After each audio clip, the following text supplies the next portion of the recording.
kardeşler, Allah'ın hukmusu, olimlerin hukmusu. Subhanallah, neçede kuşku hukmusu var Allah-u Teala. O olimden hakimlik bulan kutulganla yok, kutulacak da yok. O olimden akçanı kopluğu bulan, bayrak bulan kutulganla yok, kutulacak da yok. Neçede Allah-u Teala o hukmunu, neçede kuşku savgar. Süyse kaçak olsun, süyse ulu milyarderler olsun, kim süyse olsun. O hukmunu Allah-u Teala özünün zamanı geldiğinde acalı yetişkinde bir zanneder, bir özünün mahlukundan biri onu da koymayın. Ya insanlı, ya cinni, ya canavarını, hatta ya malaikeni bir zanneder canavar zannı Allah-u Teala can salgan zannı, şoğar Allah-u Teala olimli hukmusun etti. Olimeyken, şu olimden çaynamayken bize etti. Azrail malaik, la baktı aleyhisselam, la baktı Allah-u Teala Azrail malaik etti.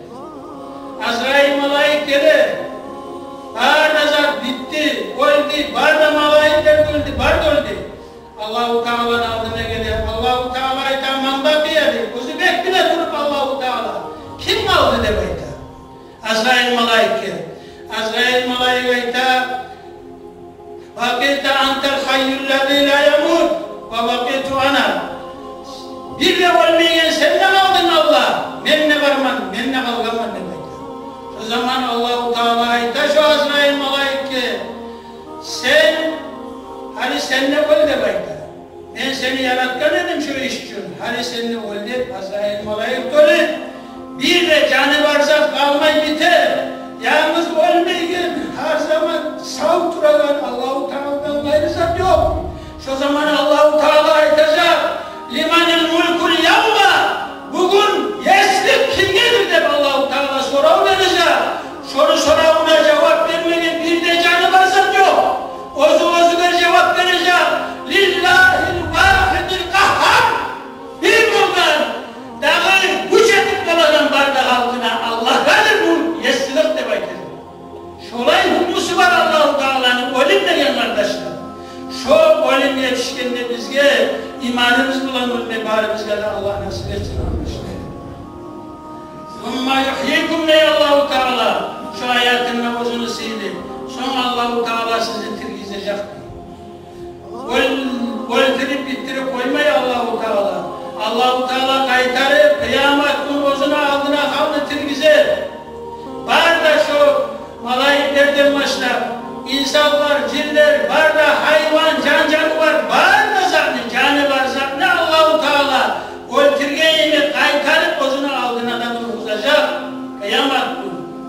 O kadar şek yok kardeş, şek olup olan mı? Allah-u Teala'nın gücü çalmayan zat var mı?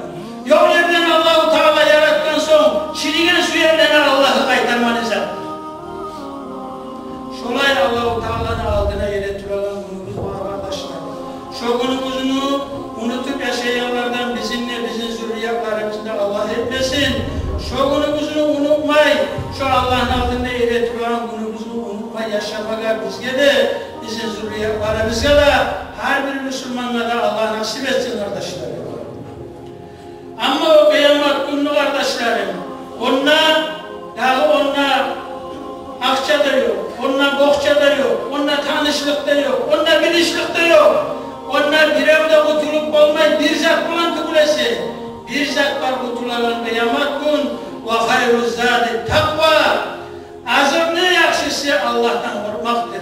Sen dünyada Allah'tan korkup yürüyen olsan, şu seni Allah'tan korkmağın, şu seni kutultagan zattır kıyamet günü Allah'ın aldığına, kıyamet günü kıyıllıklarından, arşını, salkınına düşmeye sana kömek olagan zattır.